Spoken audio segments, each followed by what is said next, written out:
« 1984 », écrit par George Orwell.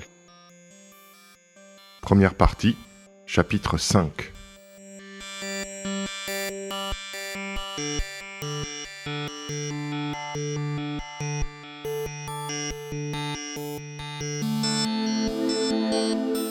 Dans la cantine au plafond bas, située dans un sous-sol profond, la queue pour le lunch avançait lentement par saccades.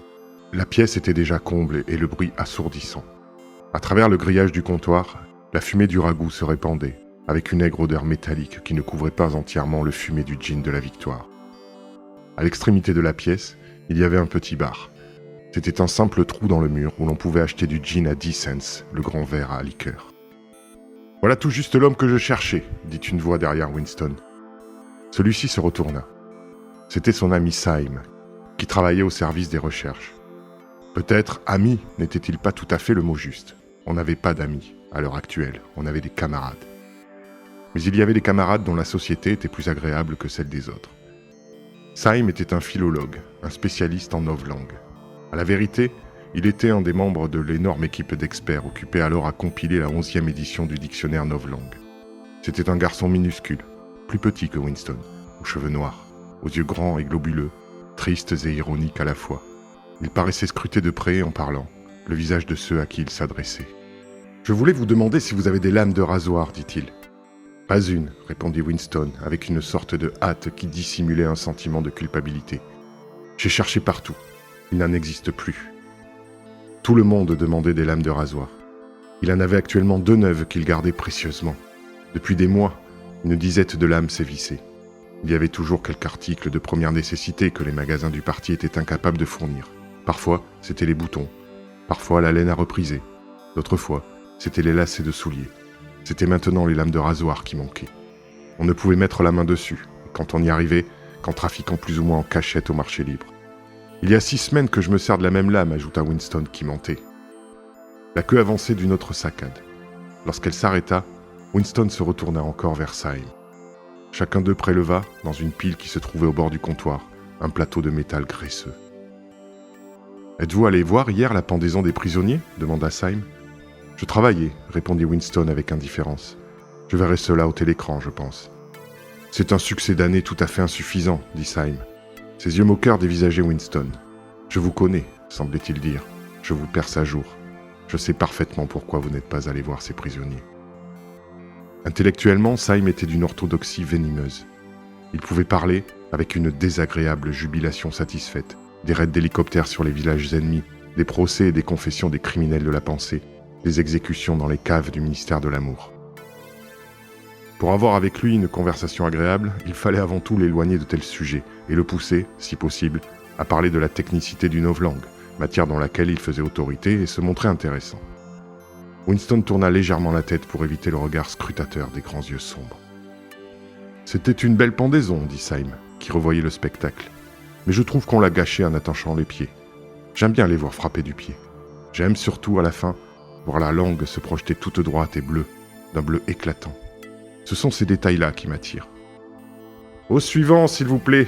glapit la prolétaire en tablier bleu qui tenait une louche. Winston et Syme passèrent leur plateau sous le grillage. Sur chacun d'eux furent rapidement amoncelés les éléments du déjeuner réglementaire.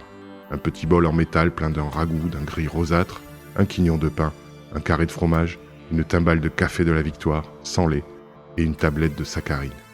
« Il y a une table là-bas, sous le télécran, » dit Syme. « Nous prendrons un gin en passant. » Le gin leur fut servi dans des tasses chinoises sans anse. Ils se faufilèrent à travers la salle encombrée et déchargèrent leur plateau sur la surface métallique d'une table.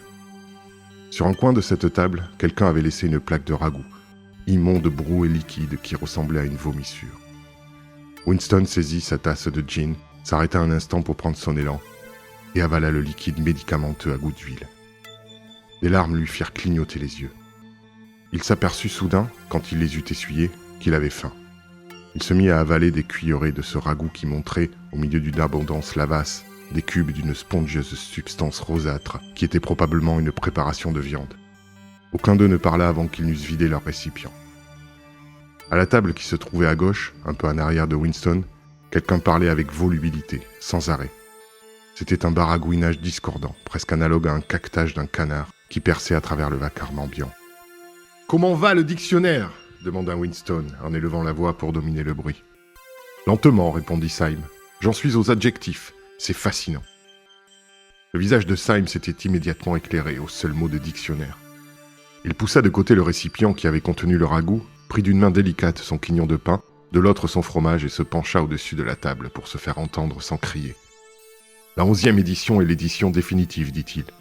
Nous donnons aux novlangues sa forme finale, celle qu'il aura quand personne ne parlera plus une autre langue. Quand nous aurons terminé, les gens comme vous devront le réapprendre entièrement. Vous croyez, n'est-ce pas, que notre travail principal est d'inventer des mots nouveaux ? Pas du tout. Nous détruisons chaque jour des mots, des vingtaines de mots, des centaines de mots. Nous taillons le langage jusqu'à l'os. La 11e édition ne renfermera pas un seul mot qui puisse vieillir avant l'année 2050. Il mordit dans son pain avec appétit, avala 2 bouchées, puis continua à parler avec une sorte de pédantisme passionné. Son mince visage brun s'était animé.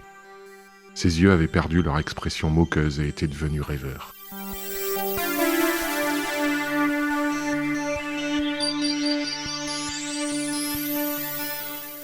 C'est une belle chose, la destruction des mots. Naturellement, c'est dans les verbes et les adjectifs qu'il y a le plus de déchets. Mais il y a des centaines de noms dont on peut aussi se débarrasser. Pas seulement les synonymes, il y a aussi les antonymes. Après tout, quelle raison d'exister y a-t-il pour un mot qui n'est que le contraire de nôtre ? Les mots portent en eux-mêmes leur contraire. Prenez bon, par exemple. Si vous avez un mot comme bon, quelle nécessité y a-t-il à avoir un mot comme mauvais ? Un bon fera tout aussi bien, mieux même, parce qu'il est l'opposé exact de bon, ce que n'est pas l'autre mot. Et si l'on désire un mot plus fort que bon, quel sens y a-t-il à avoir toute une chaîne de mots vagues et inutiles comme excellent, splendide et tout le reste ? Plus bon englobe le sens de tous ces mots. Et, si l'on veut un mot encore plus fort, il y a double plus bon. Naturellement, nous employons déjà ces formes. Mais dans la version définitive du novlangue, il n'y aura plus rien d'autre. En résumé, la notion complète du bon et du mauvais sera couverte par 6 mots seulement. En réalité, un seul mot. Voyez-vous, Winston, l'originalité de cela ? Naturellement, ajouta-t-il après coup. L'idée vient de Big Brother. Au nom de Big Brother, une sorte d'ardeur froide flotta sur le visage de Winston. Syme, néanmoins, perçut immédiatement un certain manque d'enthousiasme. « Vous n'appréciez pas réellement le novlangue, Winston, dit-il presque tristement. Même quand vous écrivez, vous pensez en ancilangue. J'ai lu quelques-uns des articles que vous écrivez parfois dans le Times. Ils sont assez bons, mais ce sont des traductions. Au fond, vous auriez préféré rester fidèle à l'ancien langage, à son imprécision et ses nuances inutiles. Vous ne saisissez pas la beauté qu'il y a dans la destruction des mots. Savez-vous que le novlangue est la seule langue dont le vocabulaire diminue chaque année ? » Winston l'ignorait, naturellement. Il sourit avec sympathie. Du moins il l'espérait, car il n'osait se risquer à parler. Syme prit une autre bouchée de pain noir, la mâcha rapidement et continua. « Ne voyez-vous pas que le véritable but du novlangue est de restreindre les limites de la pensée ? À la fin, nous rendrons littéralement impossible le crime par la pensée, car il n'y aura plus de mots pour l'exprimer. Tous les concepts nécessaires seront exprimés chacun exactement par un seul mot, dont le sens sera délimité. Toutes les significations subsidiaires seront supprimées et oubliées, déjà dans la 11e édition. Nous ne sommes pas loin de ce résultat, mais le processus continuera encore longtemps après que vous et moi serons morts. Chaque année, de moins en moins de mots et le champ de la conscience de plus en plus restreint. Il n'y a plus, dès maintenant, c'est certain, d'excuses ou de raisons au crime par la pensée. C'est simplement une question de discipline personnelle, de maîtrise de soi-même. Mais même cette discipline sera inutile en fin de compte. La révolution sera complète quand le langage sera parfait. Le novlangue est Langsoc, et Langsoc est le novlangue, ajouta-t-il avec une sorte de satisfaction mystique. Vous est-il jamais arrivé de penser, Winston, qu'en l'année 2050, au plus tard, il n'y aura pas un seul être humain vivant capable de comprendre une conversation comme celle que nous tenons maintenant ? Sauf, commença Winston avec un accent dubitatif, mais il s'interrompit. Il avait sur le bout de la langue les mots « sauf les prolétaires », mais il se maîtrisa. Il n'était pas absolument certain que cette remarque fût tout à fait orthodoxe. Syme, cependant, avait deviné ce qu'il allait dire. « Les prolétaires ne sont pas des êtres humains, » dit-il négligemment. « Vers 2050, plus tôt probablement, toute connaissance de l'ancienne langue aura disparu. Toute la littérature du passé aura été détruite. Chaucer, Shakespeare, Milton, Byron n'existeront plus qu'en version novlangue. Ils ne seront pas changés simplement en quelque chose de différent, ils seront changés en quelque chose qui sera le contraire de ce qu'ils étaient jusque-là. Même la littérature du parti changera. Même les slogans changeront. Comment pourrait-il y avoir une devise comme « La liberté, c'est l'esclavage » alors que le concept même de la liberté aura été aboli? Le climat total de la pensée sera autre. En fait, il n'y aura pas de pensée telle que nous la comprenons maintenant. Orthodoxie signifie non-pensant, qui n'a pas besoin de penser. L'orthodoxie, c'est l'inconscience. Un de ces jours, pensa soudain Winston avec une conviction certaine, Syme sera vaporisé. Il est trop intelligent. Il voit trop clairement et parle trop franchement. Le parti n'aime pas ces individus-là. Un jour, il disparaîtra. C'est écrit sur son visage. Winston avait fini son pain et son fromage. Il se tourna un peu de côté sur sa chaise pour boire son café. À la table qui se trouvait à sa gauche, l'homme à la voix stridente continuait impitoyablement à parler. Une jeune femme, qui était peut-être sa secrétaire et qui tournait le dos à Winston, l'écoutait et semblait approuver avec ardeur tout ce qu'il disait. De temps en temps, Winston saisissait quelques remarques comme « Je pense que vous avez raison à un tel point. Si vous saviez comme je vous approuve », émise d'une voix féminine jeune et plutôt sotte. Mais l'autre ne s'arrêtait jamais, même quand la fille parlait. Winston connaissait l'homme de vue. Tout ce qu'il savait, c'est qu'il occupait un poste important au commissariat au roman. C'était un homme d'environ 30 ans, au cou musclé, à la bouche large et frémissante. Sa tête était légèrement rejetée en arrière, et à cause de l'angle sous lequel il était assis, ses lunettes réfractaient la lumière et présentaient, à la place des yeux, 2 disques vides. Ce qui était légèrement horrible, c'est qu'il était presque impossible de distinguer un seul mot du flot de paroles qui se déversait de sa bouche. Une fois seulement, Winston perçut une phrase. Complète et finale élimination de Goldstein. Lancée brusquement, avec volubilité et d'un bloc, semblait-il, comme une ligne de caractères typographiques composée pleine. Le reste n'était qu'un bruit, qu'un caquetage. Pourtant, bien qu'on ne pût entendre, on ne pouvait avoir aucun doute sur la nature générale de ce que disait l'homme. Peut-être dénonçait-il Goldstein et demandait-il des mesures plus sévères contre les criminels par la pensée et les saboteurs. Peut-être fulminait-il contre les atrocités de l'armée eurasienne. Peut-être encore glorifiait-il Big Brother et les héros du front de Malabar. Peu importait. Quel que fût le sujet de sa conversation, on pouvait être sûr que tous les mots en étaient d'une pure orthodoxie, d'un pur Anksoc.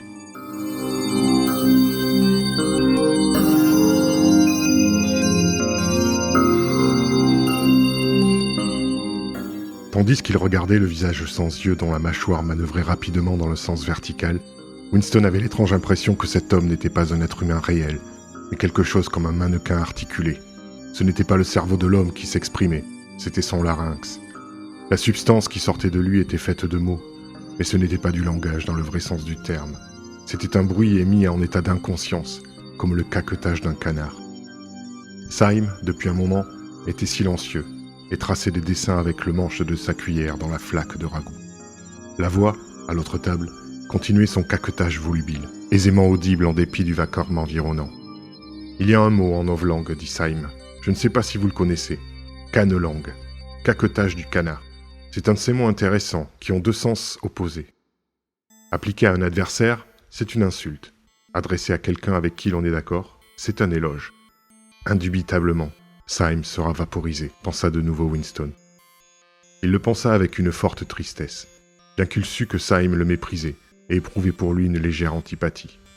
Syme était parfaitement capable de le dénoncer comme criminel par la pensée, s'il voyait une raison quelconque de le faire. Il y avait quelque chose qui clochait subtilement chez Syme. Quelque chose lui manquait. Il manquait de discrétion, de réserve, d'une sorte de stupidité restrictive. On ne pouvait dire qu'il ne fût pas orthodoxe. Il croyait au principe de l'Anksoc, il vénérait Big Brother. Il se réjouissait des victoires, il détestait les hérétiques, et pas simplement avec sincérité, mais avec une sorte de zèle incessant, un savoir chaque jour révisé, dont n'approchaient pas les membres ordinaires du parti. Cependant, une équivoque et bizarre atmosphère s'attachait à lui. Il disait des choses qu'il aurait mieux valu taire. Il avait lu trop de livres, il fréquentait le café du Châtaignier, rendez-vous de peintres et de musiciens. Il n'y avait pas de loi, même pas de loi verbale, qui défendit de fréquenter le café du Châtaignier. Cependant, y aller constituait en quelque sorte un mauvais présage.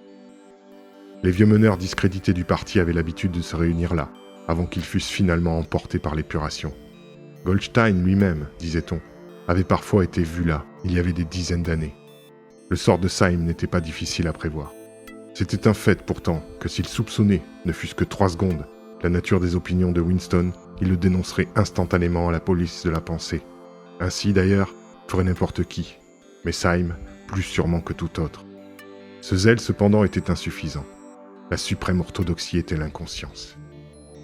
Syme leva les yeux. « Voilà Parsons, dit-il. » Quelque chose dans le son de sa voix sembla ajouter « ce bougre d'imbécile ». Parsons, colocataire de Winston, au bloc de la Victoire, se faufilait en effet à travers la salle. C'était un gros homme de taille moyenne, aux cheveux blonds et au visage de grenouille. À 35 ans, il prenait déjà de la graisse et montrait des rouleaux au cou et à la taille, mais ses gestes étaient vifs et puérils. Toute son apparence rappelait celle d'un petit garçon trop poussé, si bien qu'en dépit de la combinaison réglementaire qu'il portait, il était presque impossible de l'imaginer autrement que vêtu du short bleu, de la chemise grise et du foulard rouge des espions. Lorsqu'on l'évoquait, on se représentait toujours des genoux à fossettes et des manches roulées sur des avant-bras dodus. Parsons, en fait, revenait invariablement au short chaque fois qu'une sortie collective ou une autre activité physique lui en fournissait le prétexte. Il les salua tous deux d'un joyeux « Hola !» et s'assit à leur table. Il dégageait une forte odeur de sueur. Des gouttes recouvraient tout son visage rosé. Son pouvoir de transpiration était extraordinaire. Au centre communautaire, on pouvait toujours, par l'humidité du manche de la raquette, savoir s'il avait joué au ping-pong. Syme avait sorti une bande de papier sur laquelle il y avait une longue colonne de mots, et il étudiait, un crayon à encre à la main. « Regardez-le travailler à l'heure du déjeuner, dit Parsons, en poussant Winston du coude. « C'est du zèle, hein ? Qu'est-ce que vous avez là, vieux frère ? Quelque chose d'un peu trop savant pour moi, je suppose. Smith, mon vieux, je vais vous dire pourquoi je vous poursuis. C'est à cause de cette cotisation que vous avez oublié de me payer. » « Quelle cotisation ?» demanda Winston, en se tâtant les poches automatiquement pour trouver de la monnaie. Un quart environ du salaire de chaque individu était réservé aux souscriptions volontaires, lesquelles étaient si nombreuses qu'il était difficile d'en tenir une comptabilité. Pour la semaine de la haine, on collecte maison par maison. Vous savez ce que c'est. Je suis le trésorier de notre immeuble. Nous faisons un effort prodigieux. Nous allons pouvoir en mettre plein la vue. Ce ne sera pas ma faute, je vous le dis, si ce vieux bloc de la Victoire n'a pas le plus bel assortiment de drapeaux de toute la rue. C'est 2 $ que vous m'avez promis. Winston trouva 2 $ graisseux et sales qu'il tendit à Parsons. Celui-ci, de l'écriture nette des illettrés, nota le montant de la somme sur un petit carnet. « À propos, vieux, dit-il, on m'a raconté que mon petit coquin de garçon a lâché sur vous hier un coup de son lance-pierre. Je lui ai pas mal lavé la tête. En fait, je lui ai dit que je lui enlèverais son engin s'il recommençait. » Je crois qu'il était un peu bouleversé de ne pas aller à l'exécution, dit Winston. « Ah oui, je veux dire, il montre un bon esprit, n'est-ce pas ? Des petits galopins, bien turbulents tous les deux. Mais vous parlez d'une ardeur. Il ne pense qu'aux espions. À la guerre aussi, naturellement. Savez-vous ce qu'a fait mon numéro de petite fille samedi dernier, quand elle était avec sa troupe sur la route de Buckhamstead ? Elle et 2 autres petites filles se sont échappées pendant la marche. Elles ont passé toute l'après-midi, figurez-vous, à suivre un type. Pendant 2 heures, elles n'ont pas quitté ses talons, droit dans le bois, et quand elles sont arrivées à Amersham, elles l'ont fait prendre par une patrouille. « Pourquoi ont-elles fait ça ?» demanda Winston un peu abasourdi. Parsons continua sur un ton triomphant. La gosse était convaincue qu'il était une sorte d'agent de l'ennemi. Il aurait pu être parachuté, par exemple. Mais là est le point, mon vieux. Qu'est-ce que vous croyez qui a en premier lieu éveillé ses soupçons ? Elle avait remarqué qu'il portait de drôles de chaussures. Elle dit qu'elle n'avait jamais vu personne porter des chaussures pareilles. Il y avait donc des chances pour qu'il soit étranger. Assez fort, non, pour une gamine de 7 ans. « Qu'est-ce qui est arrivé à l'homme » demanda Winston. « Ça, je ne pourrais pas vous le dire, naturellement. Mais je ne serais pas du tout surpris si... » Ici, Parsons fit le geste d'épauler un fusil et fit claquer sa langue pour imiter une détonation. « Bien, » dit Syme distraitement, sans lever les yeux de sa bande de papier. « Naturellement, nous devons nous méfier de tout, » convint Winston. « Ce que je veux dire, c'est que nous sommes en guerre, » dit Parsons. Comme pour confirmer ces mots, un appel de clairon fut lancé du télécran juste au-dessus de leur tête. Cette fois, pourtant, ce n'était pas la proclamation d'une victoire militaire, mais simplement une annonce du ministère de l'Abondance. «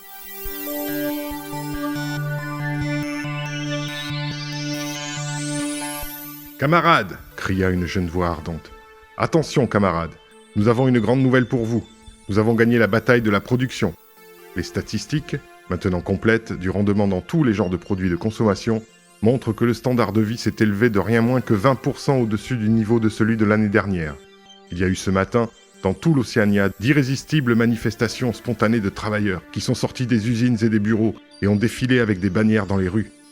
Ils criaient leur gratitude à Big Brother pour la vie nouvelle et heureuse que sa sage direction nous a procurée. Voici quelques-uns des chiffres obtenus. Denrées alimentaires. La phrase « Notre vie nouvelle et heureuse » revint plusieurs fois. C'était, depuis peu, une phrase favorite du ministère de l'Abondance. Parsons, son attention éveillée par l'appel du clairon, écoutait bouche bée, avec une sorte de solennité, de pieux ennui. Il ne pouvait suivre les chiffres, mais il n'ignorait pas qu'ils étaient une cause de satisfaction. Il avait sorti une pipe énorme et sale, déjà bourrée à moitié de tabac noirci. Avec la ration de 100 grammes par semaine de tabac, il était rarement possible de remplir une pipe jusqu'au bord. Winston fumait une cigarette de la Victoire, qu'il tenait soigneusement horizontale. La nouvelle ration ne serait pas distribuée avant le lendemain, et il ne lui restait que 4 cigarettes. Il avait pour l'instant fermé ses oreilles au bruit de la salle et écouté les balivernes qui ruisselaient du télécran. Il apparaissait qu'il y avait même eu des manifestations pour remercier Big Brother d'avoir augmenté jusqu'à 20 grammes par semaine la ration de chocolat.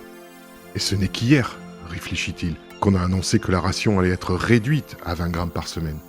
Était-il possible que les gens avalent cela après 24 heures seulement ? Oui, ils l'avalaient. Parsons l'avalait facilement, avec une stupidité animale.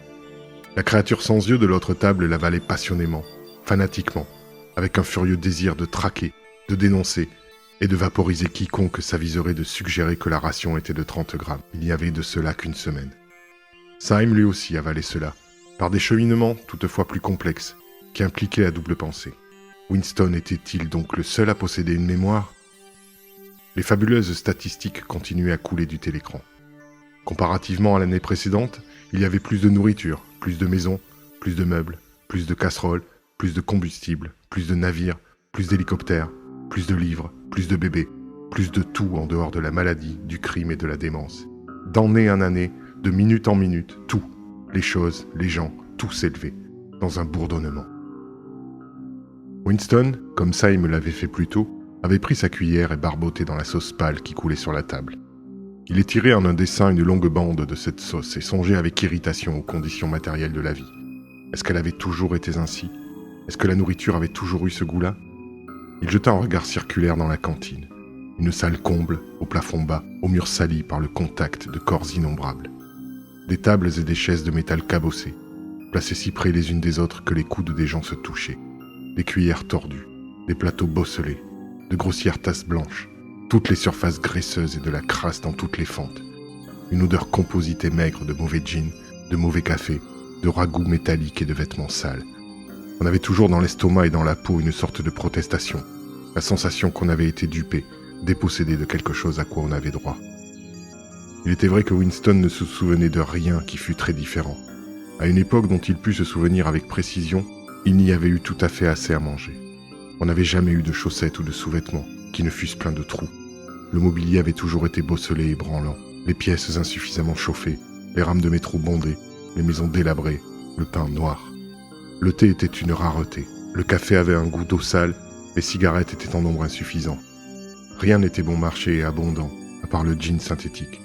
Cet état de choses devenait plus pénible à mesure que le corps vieillissait et mais, de toute façon, que quelqu'un fût écœuré par l'inconfort, la malpropreté et la pénurie, par les interminables hivers, par les chaussettes gluantes, les ascenseurs qui ne marchaient pas, l'eau froide, le savon graiseux, les cigarettes qui tombaient en morceaux, les aliments infects au goût étrange. N'était-ce pas un signe que l'ordre naturel des choses était violé ? Pourquoi avait-il du mal à supporter la vie actuelle, si ce n'est qu'il y avait une sorte de souvenir ancestral d'une époque où tout était différent ? Encore une fois, Winston fit du regard le tour de la cantine. Presque tous étaient laids, et ils auraient encore été laids, même s'ils étaient vêtus autrement que de la combinaison bleue d'uniforme. À l'extrémité de la pièce, assis seul à une table, un petit homme, qui ressemblait curieusement à un scarabée, buvait une tasse de café. Ses petits yeux lançaient des regards soupçonneux de chaque côté. Comme il est facile, à condition d'éviter de regarder autour de soi, pensa Winston, de croire que le type physique idéal fixé par le parti existait, et même prédominait. Garçon grand et musclé, fille à la poitrine abondante, blond, plein de vitalité, bronzé par le soleil, insouciant. Actuellement, autant qu'il pouvait en juger, la plupart des gens de la première région aérienne étaient petits, bruns et disgracieux. Il était curieux de constater combien le type scarabée proliférait dans les ministères. On y voyait de petits hommes courteaux qui, très tôt, devenaient corpulents. Ils avaient de petites jambes, des mouvements rapides et précipités, des visages gras sans expression, de très petits yeux. C'était le type qui semblait prospérer le mieux sous la domination du parti.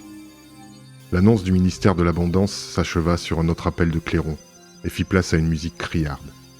Parsons, que le bombardement des chiffres avait animé d'un vague enthousiasme, enleva sa pipe de sa bouche. « Le ministère de l'Abondance a certainement fait du bon travail cette année, dit-il en secouant la tête d'un air entendu. À propos, vieux Smith, je suppose que vous n'avez aucune lame de rasoir à me céder. Pas une, répondit Winston. Il y a 6 semaines que je me sers de la même lame moi-même. Ah, bon, je voulais seulement tenter ma chance, vieux. Je regrette, dit Winston. La voix cancanante à l'autre table, momentanément réduite au silence pendant l'annonce du ministère, avait recommencé à se faire entendre, plus forte que jamais. Winston se surprit soudain à penser à Madame Parsons. Il revoyait ses cheveux en mèche, la poussière des plis de son visage. D'ici 2 ans, ses enfants la dénonceraient à la police de la pensée. Madame Parsons serait vaporisée. Syme serait vaporisé. Winston serait vaporisé. O'Brien serait vaporisé. D'autre part, Parsons, lui, ne serait jamais vaporisé. La créature sans yeux à la voix de canard ne serait jamais vaporisée. Les petits hommes scarabées qui se hâtaient avec tant d'agilité dans le labyrinthe des couloirs du ministère ne seraient jamais, eux non plus, vaporisés. Et la fille aux cheveux noirs, la fille du commissariat au roman, elle non plus, ne serait jamais vaporisée. Il semblait à Winston qu'il savait, instinctivement, qui survivrait et qui périrait, bien qu'il ne fût pas facile de dire quel élément entraînait la survivance. Il sortit à ce moment de sa rêverie avec un violent sursaut. La fille assise à la table voisine s'était à demi retournée et le regardait. C'était la fille aux cheveux noirs. Elle le regardait du coin de l'œil, mais avec une curieuse intensité. Dès que leurs regards se rencontrèrent, elle détourna les yeux. Winston eut le dos mouillé de sueur. Un horrible frisson de terreur l'étreignit. La souffrance disparut presque aussitôt, mais non sans laisser une sorte de malaise irritant. Pourquoi le surveillait-elle ? Pourquoi s'obstinait-elle à le poursuivre ? Il ne pouvait malheureusement pas se rappeler si elle était déjà à cette table quand il était arrivé ou si elle y était venue après. Mais la veille, de toute façon, elle s'était assise immédiatement derrière lui, quand il n'y avait pour cela aucune raison. Très probablement, son but réel avait été de l'écouter pour savoir s'il criait assez fort. Sa première idée lui revint. Elle n'était probablement pas réellement un membre de la police de la pensée, mais c'était précisément l'espion amateur qui était le plus à craindre de tous. Il ne savait pas depuis combien de temps elle le regardait. Peut-être était-ce depuis 5 bonnes minutes et il était possible que Winston n'ait pas maîtrisé complètement l'expression de son visage. Il était terriblement dangereux de laisser les pensées s'égarer quand on était dans un lieu public ou dans le champ d'un tel écran. La moindre des choses pouvait vous trahir. Un tic nerveux, un inconscient regard d'anxiété, l'habitude de marmonner pour soi-même, tout ce qui pouvait suggérer que l'on était anormal, que l'on avait quelque chose à cacher. En tout cas, porter sur son visage une expression non appropriée, paraître incrédule quand une victoire était annoncée par exemple, était en soi une offense punissable. Il y avait même en novlangue un mot pour désigner cette offense. On l'appelait « face-crime ». La fille lui avait de nouveau tourné le dos. Peut-être après tout ne le suivait-elle pas réellement. Peut-être n'était-ce qu'une coïncidence si elle s'était assise si près de lui 2 jours de suite. Sa cigarette s'était éteinte. Il la déposa avec précaution au bord de la table. Il finirait de la fumer après son travail s'il pouvait garder le tabac qui restait. Il était tout à fait possible que la personne assise à la table voisine fût une espionne. Il était tout à fait possible qu'avant 3 jours, il se trouvât dans les caves du ministère de l'Amour, mais un bout de cigarette ne devait pas être caché. Syme avait plié sa bande de papier et l'avait rangée dans sa poche. Parsons recommença à parler. « Est-ce que je vous ai déjà raconté, vieux ?» commença-t-il en tapotant autour de lui le tuyau de sa pipe, que mes 2 garçons ont mis le feu à la jupe d'une vieille du marché. Ils l'avaient vue envelopper du saucisson dans une affiche de bébé. Ils se sont glissés derrière elle et ils ont mis le feu à sa jupe avec une boîte d'allumettes. Ils lui ont fait une très mauvaise brûlure, je crois. Quel petit coquin, mais malin comme des renards. C'est une éducation de premier ordre qu'on leur donne maintenant aux espions, meilleure même que de mon temps. Dites, que croyez-vous qu'on leur ait donné dernièrement ? Des cornets acoustiques pour écouter par les trous de serrure. Ma petite fille en a apporté un à la maison l'autre soir. Elle l'a essayé sur la porte de notre salon, et elle estime qu'elle peut entendre 2 fois mieux qu'avec son oreille sur le trou. Naturellement, vous savez, ce n'est qu'un jouet, mais cela leur donne de bonnes idées, non ? Le télécran, à ce moment, émit un coup de sifflet perçant. C'était le signal de la reprise du travail. Les 3 hommes bondirent sur leurs pieds et se joignirent à la bousculade autour des ascenseurs. Le reste du tabac tomba de la cigarette de Winston.